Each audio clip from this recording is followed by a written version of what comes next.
आप सभी लोगों का स्वागत है फिर से एक बार इधर क्रिक जोन में। आशा करता हूँ आप सभी लोग सही सलामत होंगे। तो चलिए शुरू करते हैं आज का वीडियो, जहां पे अगर आप देखें तो दो जबरदस्त मुकाबले थे और बहुत ही महत्वपूर्ण मुकाबला था। नेपाल प्रीमियर लीग का आखिरी फेज है आज और कल आखिरी दिन होगा लीग का, जिसमें से अभी भी टॉप 4 के 3 टीमें अभी भी पूरी तरीके से सुनिश्चित नहीं हुई थी। तो वहां पे पहला जो मुकाबला था विराट नगर किंग्स और काठमांडू गुरखास के बीच, जहां पे जबरदस्त यह मैच रहा। पहला मैच भले लो स्कोरिंग मुकाबला था, लेकिन बहुत ही धमाकेदार आखिरी मोमेंट तक ये मैच चला और आखिरी गेंद तक, आखिरी ओवर तक ये मैच गया कहीं ना कहीं। अगर आप खास तौर पे देखें तो वहां पे अगर खास तौर पे अगर आप ध्यान दे तो विराटनगर किंग्स की शुरुआत उतना खास शुरुआत नहीं हुआ, जहां पे अच्छी खासी गेंदबाज काठमांडू गुरगास की, जहां पे शाहब आलम की अच्छी खासी गेंदबाजी शुरुआती क्षण से दिखा। वहां पे करण केसी आकर कप्तान ने अच्छी खासी गेंदबाजी की, तो पावर प्ले में उतना खास इंटेंट दिखा नहीं। और जहां पे विकेट्स गिरते गए वहां पे कहीं ना कहीं पूरी तरीके से मुश्किलात में थे विराटनगर किंग्स के बल्लेबाज। और वही थोड़ा बहुत पार्टनरशिप्स लगने वाला होता है, वहां पे विकेट्स कहीं ना कहीं गुच्छों में चला जाता है। तो कहीं ना कहीं वहां पे मुश्किलात थी, वहां पे उतना खास रन्स बटोर नहीं पाए। आखिर में थोड़ा बहुत रन्स, बीच में थोड़ा बहुत रन्स किए थे, जिसके कारण वरना गुच्छों में विकेट्स गिर रहे थे। एक अगर देखें तो राजेश पुलामी ने नीचे आकर 25 रन की पारी के लिए, ऊपर 20 रन दीपक बोहरा ने किया था।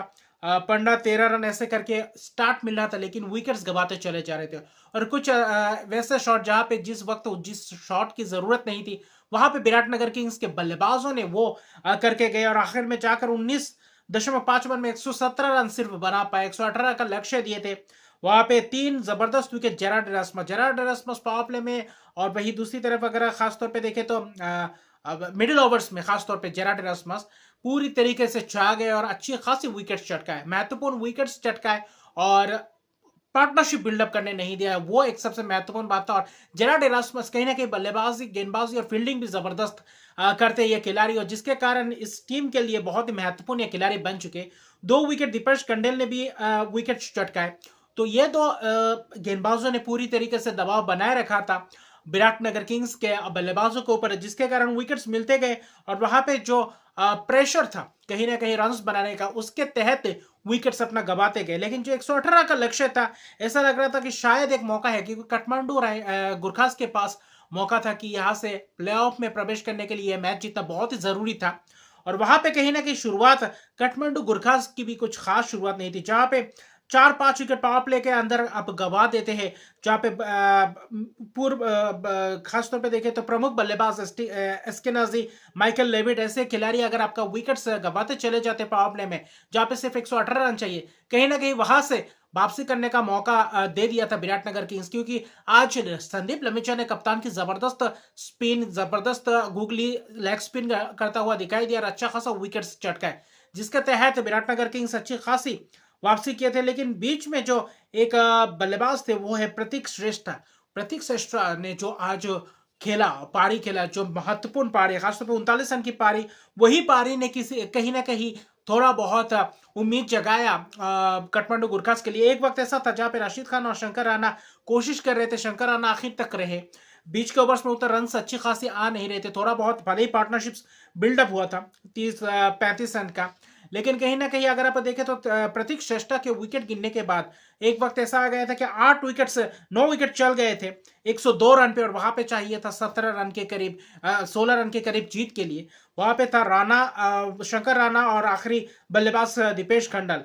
लेकिन दीपेश खंडल ने जो आकर एक छक्का लगाया, जबरदस्त स्लॉग स्वीप लगाया, जिसके तहत मैच में फिर से वही वापसी करवाया। फिर आखिर में जाते जाते अच्छी खासी सूझबूझ भरी पारी देखी। इन आखिरी जो 15-16 रन की जरूरत थी, वहां पे विराटनगर किंग्स को चाहिए थे 1 विकेट्स, और यहाँ पे प्रमुख गेंदबाजों का गेंदबाजी खत्म हो चुका था अपना स्लॉट का। लेकिन वहां पे गेंदबाज इस्मतुल्लाह आलम और आखिरी 2 ओवर किए थे सुभाष भंडारी, और जिसमें से वहां पे आखिरी ओवर बाकी था और 19वें ओवर में जाकर ये चेस को मुमकिन कर गए। 120 रन बनाया, 9 विकेट से मैच जीता, और क्या जबरदस्त, क्या रोमांचक जीत। आखिरी विकेट ने 16 रन जोड़े, 16-18 रन जोड़े, जहां पे 1 विकेट से एक जबरदस्त जीत काठमांडू गुरखास की, और यही जीत महत्वपूर्ण जीत, क्योंकि 3 विकेट संदीप लमिचा ने 4 ओवर में 19 रन देकर 3 विकेट, बहुत ही जबरदस्त स्पेल, किफायती स्पेल, शुरुआती क्षण से विकेट चटकाए और बाद में भी अच्छी खासी गेंदबाजी की, जिसके कारण पूरी तरीके से दबाव में रखा। फिर बसीर अहमद ने भी 2 विकेट चटकाए, अनिल खरेल ने भी 2 विकेट चटकाए, क्रिस सोल की शुरुआत अगर अच्छी खासी देखे विकेट्स चटकाते हुए शुरुआत किया, वहां पे कहीं ना कहीं बैकफुट पे धकेल दिया था वहां पे गुरखास को। लेकिन गुरखास ने अच्छी खासी वापसी की। वही प्रतीक शेष्टा की उस पारी ने कहीं ना कहीं मुमकिन करवाया मैच को आखिर तक ले जाकर। और जो राणा ने मैच जिताया, कहीं ना कहीं उसकी बदौलत ही आखिर में मैच जीता और एक विकेट से एक रोमांचक जीत। लेकिन दूसरी अगर बात करें मैच की, वहां पे भी सुदूर पश्चिम रॉयल्स के लिए मौका था कि यहाँ पे मैच जीते और अपना टॉप 2 स्पॉट पुख्ता कर जाए। लेकिन यहाँ पे अगर आप खास तौर पे देखें तो क्वालिफाई भी कर जाए और वहां पे पॉइंट्स टेबल पे दूसरा टॉप 2 में आने का भी मौका मिलता है। लेकिन यहाँ पे अच्छा पोखरा एवेंजर्स हालांकि अच्छी खासी आज कहीं ना कहीं गेंदबाजी करते हुए दिखाई दिए। थोड़ा बहुत अगर बीच में अगर देखें तो बीच में अच्छे खासे रन्स गंवाए, बनना अच्छा खासा गेंदबाजी का मुजाहरा दिखाया था। कुशल भुरतेल की बल्लेबाजी में जो कारनामा नहीं कर पाए इस टूर्नामेंट, वो गेंदबाजी में 2 विकेट चटका गए कप्तान 4 ओवर में 27 रन देकर। माइकल लिस, रेमन रिफर अच्छी खासी गेंदबाजी की, अच्छी खासी स्पेल की है। सागर डकाल ने भी 1 विकेट चटकाया लेकिन अच्छी खासी गेंदबाजी का मुजाहरा दिखा। पार्टनरशिप्स थोड़े बहुत बीच बीच में लगे थे। एक 40-45 रन का पार्टनरशिप महज 30-35 रन का पार्टनरशिप लगा था दूसरे विकेट के लिए। फिर ब्रेंडन मैकमुलन ने 2 छक्के जबरदस्त लगाए थे, फिर अपना विकेट गवा बैठे 23 रन। शुरुआत अच्छा खासा मिला था। बीच में आरिफ शेख ने जो 42 रन की पारी के लिए, बहुत ही महत्वपूर्ण पारी, बहुत ही क्रूशियल पारी। अगर आरिफ शेख की ये पारी आखिर तक मैच को लेकर नहीं जाते तो शायद 150 रन से बनाना मुश्किल सा बनता, क्योंकि वहां पे दीपेंद्र सिंह एरी ने भी 20 रन की पारी के लिए जहां पे थोड़ा बहुत मुमकिन हुआ आखिर में रन से बटोरना, बनना बहुत ही मुश्किल था। और 153 आखिर में जाकर जोरे 7 विकेट के नुकसान पे।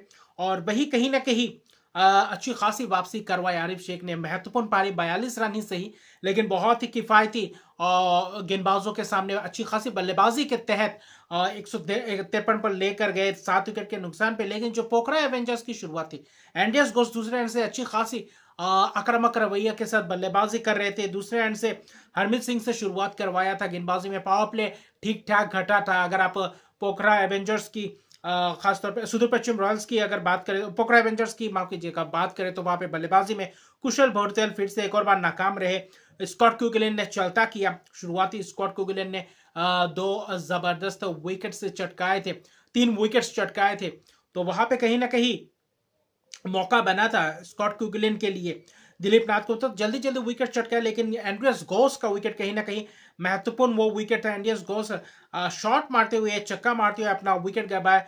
सैयद ज़ैब के ओवर में एक ही ओवर के लिए लाए थे और वही विकेट चटका कर दिया। 36 रन की महत्वपूर्ण कहीं ना कहीं पारी खेली थी पोखरा एवेंजर्स के लिए। और पोखरा एवेंजर्स के लिए हमेशा शुरुआत करके देते हैं एंड्रियस घोष, जो कि इस टूर्नामेंट में दिखाई दिया। लेकिन रेमन रिफर और किरण थगुन्ना ने जो बीच में कारनामा करके दिखाया, एक वक्त ऐसा था कि शायद मैच यहां से निकल गया है, लेकिन वहां से वापसी करवाया।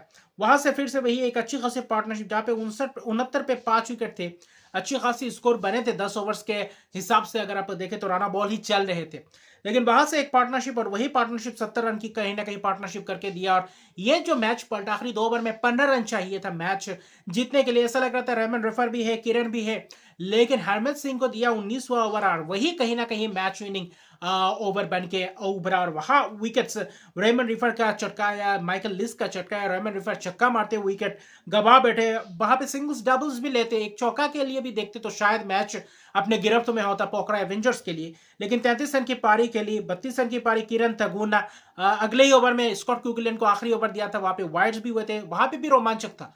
किरण को चलता किया, हरमीत सिंह ने उस ओवर में 2 विकेट्स चटकाए, तो वहां से मैच पूरी तरीके से मोमेंटम को शिफ्ट कर गए। और आखिरी ओवर में 3 जबरदस्त विकेट्स, एक रनआउट के तहत पे 2 जबरदस्त विकेट्स स्कॉट क्यूगलिन ने पंजा खोला।